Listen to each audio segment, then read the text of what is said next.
Oh, what I would do to have the kind of faith it takes to climb out of this boat I'm in, onto the crashing waves, to step out of my comfort zone, into the realm of the unknown where Jesus is. And he's holding out his hand, but the waves are calling out my name and they laugh at me, reminding me of all the times I've tried before and failed.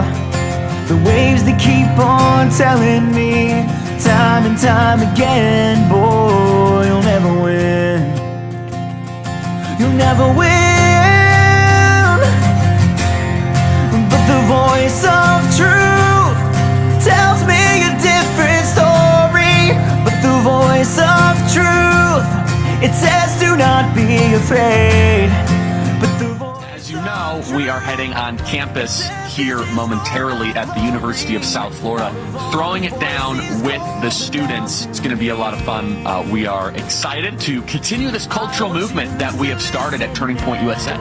More high school chapters, more college chapters, and disagreement is not just welcome, it is invited. We want to have those tough conversations. That's what it's all about. To stand before a giant with just a sling and a stone, surrounded by the sound of 1,000 warriors shaking in their armor, wishing they'd have had the strength to stand. But the giant's calling out my name and he laughs at me, reminding me. Because you're not supposed to be involved in this. You're supposed to just kind of be on the vote for me every 4 years, give me more political power, and stay out of my business. And what has happened is we are seeing an explosion in citizen participation. You never win, but the voice of truth tells me a different story. But the voice of truth, it says do not be afraid. But the voice of truth, it says this is for my glory. Out of all the voices calling out to me. Knock on that extra door. Go that extra mile. Talk to that extra friend.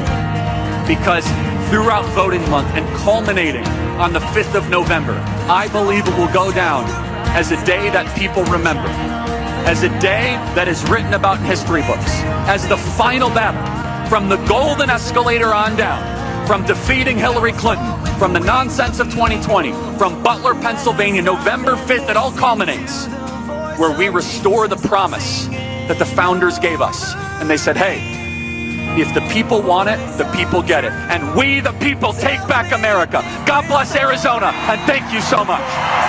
Truth, it says do not be afraid. But the voice of truth, it says this is for Every day the American people demand certain accomplishments and victories. Disagreement is what keeps a movement alive, keeps a movement fun. Here in this country, we are a country of flourishing. We're a country of risk-taking. We're a country of building. We will achieve American greatness, and we are just getting started. I will choose to listen and believe to the voice of truth. 'Cause Jesus, you are the voice of truth.